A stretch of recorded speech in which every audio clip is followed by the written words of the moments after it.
Membahas kesehatan memang tidak sepopuler membahas kemelut 349 triliun rupiah yang sampai saat ini nggak jelas mengapa bisa terjadi dan tidak ada tindakan tegas pejabat dan negara mau diapain. Malah saling serang antara sebagian anggota DPR dengan Pak Menko Polhukam, Pak Mahfud MD. DPR nggak mau dilanjutkan kasus tersebut gitu ya, maksudnya menekan Pak Mahfud ya. Yang mana kalau orang normal dan sehat pastilah mendukung Pak Mahfud untuk buka-bukaan. Namun Kemenkyu agaknya above the law, di atas hukum dan kebal hukum, dilindungi dengan yang tertinggi atau dilindungi secara berjamaah, sehingga Pak Mahfud jadi terlihat man against the world, manusia yang melawan arus sendirian. Enggak Pak, kami mendukung Anda. Juga ada lagi yang menarik, 7 kegagalan Pertamina kelola keamanan dan suplai migas. Pejabatnya juga kebal hukum dan anti hukuman, entah karena pejabatnya teman dekat yang tertinggi. Yang jelas terbukti 7 kebakaran dalam 3 tahun ini adalah masalah kronis yang juga tidak menyebabkan pengelolanya yang tertinggi di atas bertindak. Ada 7 kali kebakaran kilang. Pejabat Pertamina, pejabat Menkyu adalah orang-orang pejabat strategis negara yang sudah divaksin kebal hukum dan kebal dari pemecatan. Kebakaran Depo Pelumpang malah rakyat yang dikorbankan dan rakyat yang disalahkan. Hanya salah satu direktur Pertamina yang dipecat untuk cuci tangan bos BUMN dan pejabat tinggi Pertamina kayaknya. Kita lampirkan fakta data. 2020 April, Cepu meledak. 2021 Maret, Balongan meledak. 2021 Juni dan November, Cilacap meledak.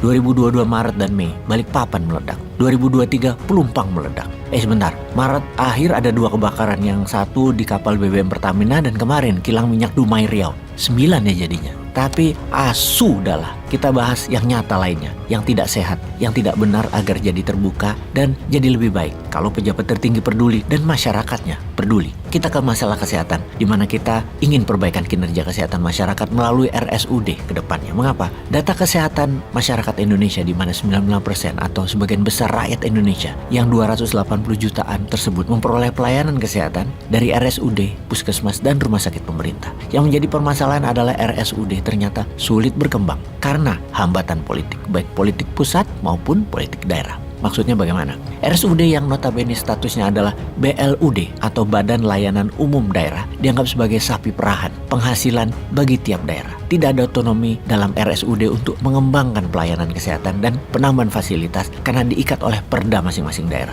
Segala keputusan harus mendapatkan persetujuan dari kepala daerah. Bayangkan di era otonomi daerah seperti sekarang, kebijakan kesehatan dan pendidikan saling bergantung dari visi masing-masing kepala daerah. Sulit menemukan kepala daerah yang memberikan otonomi kepada RSUD untuk berkembang dan meningkatkan pelayanan kesehatan dan mengejar ketertinggalan teknologi di daerah karena keuntungan yang diperoleh rumah sakit lebih diutamakan untuk dijadikan penghasilan tambahan bagi daerah atau pejabat terkait di daerah daripada dipakai untuk pemenuhan fasilitas dan infrastruktur alat kesehatan di rumah sakit. Padahal dana yang didapatkan rumah sakit dari BPJS juga tidak banyak, namun tetap diambil untuk penghasilan daerah. Masalah berikutnya, direktur dan kepala bidang pejabat struktural rumah sakit dipilih bukan karena kompetensi, tapi karena kedekatan dengan kepala daerah. Apa karena ada setoran ke kepala daerah ya? Gua nggak tahu juga tuh. Selain jabatan, rekrutmen kepegawaian di RSUD sering ada jual beli atau nepotisme dan tidak transparan. Jarang sekali daerah memberi dana kepada RSUD untuk berkembang, alih-alih memberikan kepala daerah malah mengambil keuntungan sebesar-besarnya dari rumah sakit dan memotong hak para nakes yang bekerja di rumah sakit. Proyek pembangunan dan pengadaan sering dimainkan oleh kepala daerah dan kroninya,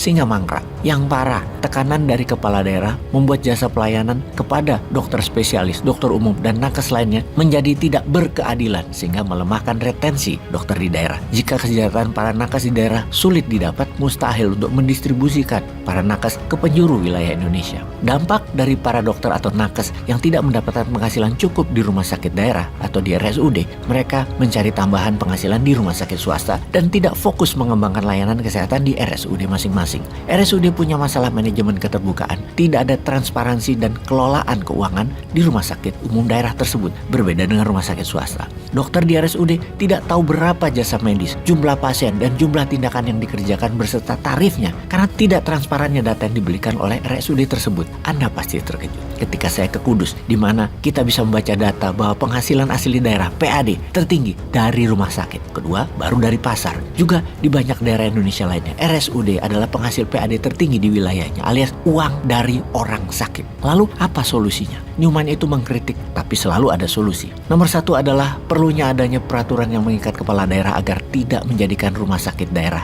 sebagai penghasilan pendapatan bagi daerah. Kemudian memberikan otonomi agar RSUD berkembang dengan memberikan anggaran APBD sekian persen untuk kemajuan rumah sakit daerah, puskesmas di daerah tersebut, serta standarisasi pembayaran tarif bagi nakes. Bukan terbalik seperti saat ini, yang sakit diperas untuk keuntungan pejabat. RSUD dan puskesmas tujuannya bukan profit, tapi masyarakat sehat dengan cara murah. Sungguh, sekarang ini mahal biaya kesehatan yang harusnya bisa murah, bahkan gratis tersebut. Intinya ke depan, jangan jadikan kesehatan sebagai sumber pendapatan daerah dan pejabat daerah. Banyak sumber lain yang harus dijadikan potensi pendapatan daerah, seperti potensi alam sekitar untuk wisata, peningkatan hasil bumi dioptimalkan, bangun dan kembangkan pusat-pusat wisata olahan hasil pertanian, hasil modifikasi olahan atau turunannya. Kita bisa melihat terobosan di Wonosari, Gunung Kidul, yang mana daerah tandus dulu miskin, sekarang jadi kaya karena jualan wisata dan alam. Begitu juga Banyuwangi, banyak menggandeng investor dengan kemudahan berinvestasi di sana. Kita kembali ke topik kesehatan daerah. Yang jadi pertanyaan orang awam sekarang adalah bagaimana hasil dari orang menderita itu kok digunakan untuk orang sehat?